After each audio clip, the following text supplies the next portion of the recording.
Tropa, yun oh, may bago oh. May pinadala sa atin ang Samurai Paint Philippines. Testingin natin para makita natin itong mga bagong pintura nila. Big thanks sa Samurai Paint Philippines. At ito yung mga kulay at code niya mga tropa. Meron tayo dito 4D Blue, 4D 881 ang code. Tapos 4D Green, 4D 882 naman ang code. 4D Violet, 4D 883 ang code. Alright, and then 4D Red, 4D 884. At saka yung 4D na Gold, 4D 885 ang gold. So ayan, yung mga kulay niya mga tropa at code. At para matesting natin lahat to, gagamit tayo ng mga speed shape dito mga tropa. So meron tayo dito 5 speed shape dahil nga 5 kulay, yung testingin natin.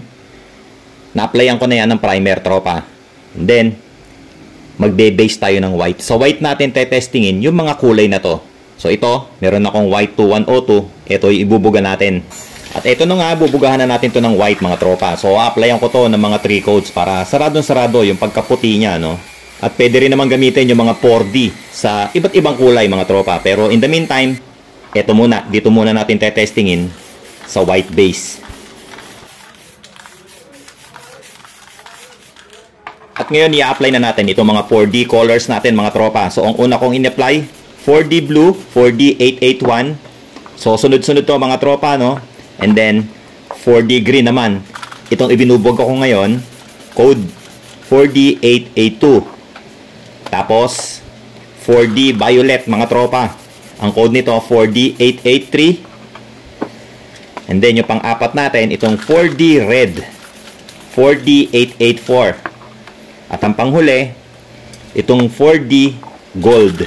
Ang code niya 4D 885. Tag 3 coats ang inilagay natin dyan. At syempre, bubugahan natin yan ng top coat clear. So, ang gagamitin ko dito, K1K clear mga tropa. So, ulit no, yung ginawa natin, doon sa 4D, 3 coats ang ibinuga natin doon sa white na base natin. Halos hindi siya nakikita mga tropa, no?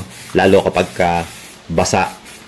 So, tignan natin mamaya kapag natapos na to at natuyo na. Alright mga tropa, tapos na no, tuyo na rin to. So ito, napapansin nyo, lumabas na yung kulay niya, no? Nagkaroon na ng effect. So yung una, 4D Blue. Itong pangalawa, 4D Green. Pangatlo, 4D Violet. Pang-apat, 4D Red. At yung panghuli, itong 4D na Gold. So ayan mga tropa, no? May mga anggulong lumalabas yung effect niya, yung kulay niya. At ipapakita ko na malapitan sa inyo mga tropa. So itong una, ito yung 4D na Blue. So tingnan nyo, bluish white na siya mga tropa. Lumalabas doon sa ibang angulo, lumalabas yung blue niya, no?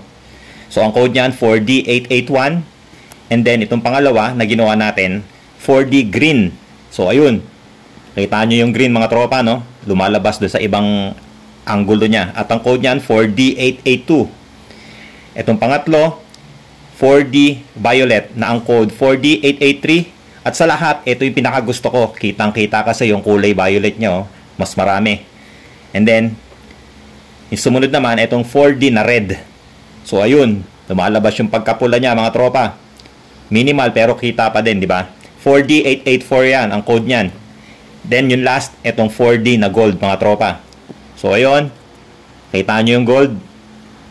Lumalabas at ang kulay niyan, at ang code niyan, 4D 885. So, mga tropa, no? Yan yung bagong kulay ng Samurai Paint na 4D colors. Ngayon, kung meron kayong gustong testingin, i-comment nyo lang sa baba kung anong kulay yung gusto nyo patungan natin ng mga 4D colors. Alright?